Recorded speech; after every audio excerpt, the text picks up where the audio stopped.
તો આજે આપણે તાવ સાથેની બીજી 2-3 તકલીફોની વાત કરીએ કે જ્યારે શરીરમાં તાવ તો આવે, શરીર ગરમ તો થાય, પણ સાથે સાથે 2-3 વસ્તુ એવી છે એ સાથે હોય જ છે મોસ્ટ ઓફ ધ ટાઈમ. તો એના વિશે વાત કરીએ તો એમાં પહેલી તકલીફ એવી છે કે માતા પિતા એવું કહેતા કે સાહેબ એને તાવ ચડે ને માથું આખું શરીર તપવા માંડે, પણ એના હાથ પગના તળિયા છે એકદમ આપણે ઠંડા લાગે, એવું કેમ થાય? તો એના વિશે વાત કરીએ તો તાવ આવે, શરીરનું તાપમાન વધે, એવું શું કામ થાય કે શરીરમાં કોઈ પણ જાતની તકલીફ થાય, કોઈ પણ વાયરસ છે, બેક્ટેરિયા અંદર આવ્યું તો એને બહાર કાઢવા માટે, એની સામે રક્ષણ આપવા માટે આપણું શરીર તાપમાન વધારે, એટલે બોડીમાં હીટ પ્રોડ્યુસ થાય, હીટ અથવા આપણે ગરમી પ્રોડ્યુસ થાય. અને ઘણીવાર કેવું થાય એ ગરમી બધી બહાર ના નીકળી જાય, એના માટે આપણી બોડી એવું ટ્રાય કરે કે ભાઈ થોડી આપણે ગરમી કન્ઝર્વ કરી લઈએ, કે ભાઈ બધી ગરમી બહાર ના નીકળી જાય, હીટ બહાર ના નીકળી જાય, એટલે હીટ લોસ ના થાય. એના માટે જે હાથ પગના તળિયામાં જે નાની નાની નસો હોય એને બોડી એવું કરે કે ભાઈ તમે સંકોચાઈ જાઓ, એકદમ સંકોચાઈ જાય, એટલે શું થાય, હાથ પગ આપણે ઠંડા લાગે. હવે આમાં ભૂલ શું થાય કે માતા પિતાને એમ થાય એના હાથ પગ એકદમ ઠંડા થઈ ગયા, હું એને વધારે રબ કરું, બહુ ઘસું, અથવા એની ઉપર ઢાબડો કે એવું કંઈ ઉઢાડી દઉં. તો આવું કરવાથી ઘણીવાર કેવું થાય કે શરીરનું તાપમાન વધારે વધી જાય, હીટ લોસ, આપણે એમ થાય કે ભાઈ હાથ પગ ઠંડા થઈ ગયા છે, એમાં તકલીફ ના થાય એના માટે આપણે ઢાંકી દઈએ, પણ એ દરમિયાન હીટ લોસ પણ વધી જાય અને ઉપર શરીરનું તાપમાન પણ વધી જતું હોય. તો બાળકને ઠંડી લાગતી હોય તો જ તમારે કંઈક ઉપર ઓઢાડવાનું છે. જો ઠંડી ના લાગતી હોય તો હાથ પગ ઠંડા લાગે એના માટે કંઈ કરવાનું નથી. આ પહેલી વસ્તુ. હાથ પગ ઠંડા હોય તાવ સાથે તો એવું હોય, એ કુદરતી છે, આપણા બોડીનો જ રિસ્પોન્સ છે, તમારે કંઈ કરવાનું નથી, પહેલી વસ્તુ. બીજી વસ્તુ એવું થાય કે તાવ આવે એટલે શરીરમાં ભૂખ જ ના લાગે. માતા પિતા એમ કહે સાહેબ કાંઈ ખાતો જ નથી, બતાવવા તાવ માટે આવ્યા હોય, પણ માતા પિતા એમ કહે સાહેબ કંઈ ખાતો જ નથી, ખાતો જ નથી. એટલે આપણે એમ કહીએ કે ભાઈ કેમ નથી ખાતો? સાહેબ એ ખાતો જ નથી કાલથી. એટલે આપણે એમ કહીએ કે ભાઈ એને તાવ આવ્યો હતો, તો હા સાહેબ તાવ આવ્યો. એટલે તાવ આવે ત્યારે બાળક જમે નહીં.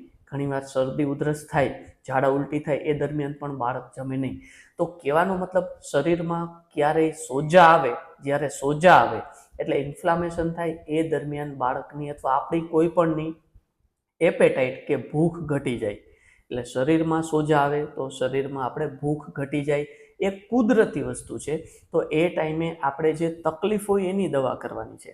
તાવ આવ્યો, ભૂખ ઓછી લાગી તો તાવની દવા કરવાની છે, ભૂખની દવા નથી કરવાની. જેમ જેમ તાવ ઓછો થશે, જેમ જેમ શરીરમાં સોજા ઓછો થશે, એમ ભૂખ લાગશે, એ કુદરતી છે.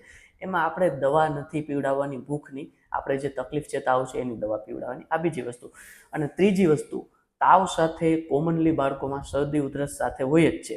એટલે તાવ આવે, શરદી ઉધરસ થાય કેવું, તાવની દવા પીવડાવો, 2-3 દિવસમાં તાવમાં સારું થઈ જાય, શરદી પણ મટી જાય, પણ ઉધરસ ઘણીવાર 5-7-10 દિવસ સુધી રહે. એટલે માતા પિતા કહે કે સાહેબ તાવ વયો ગયો, શરદી ઓછી થઈ ગઈ, પણ ઉધરસ જાતી જ નથી, 5-7 દિવસથી ઉધરસ ખાઈ જ રાખે છે. બાળકને આપણે જોઈએ તો બાળક રમતું હોય, તો આવું કેમ થાય? ઉધરસ શું કામ લાંબો સમય લે?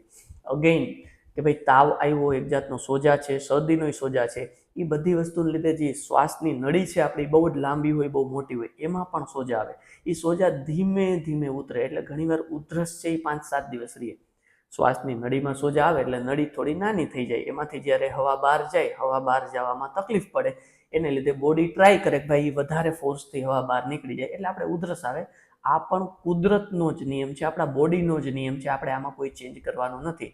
હા, વધારે ઉધરસ આવતી હોય તો ઉધરસની દવા લઈ શકાય, પણ 5-7 દિવસ ઉધરસ રહીએ તો ગભરાવાનું નથી, પહેલી વસ્તુ. બીજી વસ્તુ, ઉધરસ આવતી હોય ત્યારે અમુક વસ્તુ આપણે ખાસ ધ્યાન રાખી શકીએ બાળકોમાં. એનું હેડ થોડું ઊંચું રાખવાનું, એટલે ઊંચું થોડું ઓસીકું આપણે રાખી શકાય, પહેલી વસ્તુ. બીજી વસ્તુ, પાણી વધારે પીવડાવવાનું. એટલે કેવું હોય કે જે એરવેઝ હોય, જે શ્વાસની નળી, એ સુકાઈ ગયેલી હોય, તો એ ટાઈમે આપણે ડિહાઇડ્રેશન, એટલે પાણી શરીરમાં ઓછું હોય તો એ વધારે સુકાય અને વધારે ઇરિટેશન થાય, એટલે આપણે વધારે ઉધરસ આવે.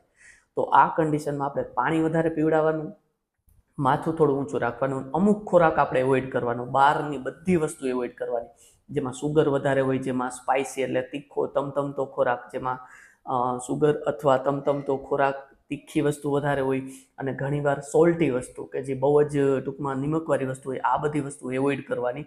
ઘરનો બધો ખોરાક આપી શકાય, પણ બહારનો ખોરાકમાં આ બધી વસ્તુ વધારે હોય તો અગેઇન કેવું થાય, શ્વાસ નળીનો સોજા વધી જાય. તો આ બધી વસ્તુ આપણે બહારની વસ્તુ એવોઇડ કરવાની છે, ઘરની બધી વસ્તુ બાળકોને આપી શકાય. Thank you.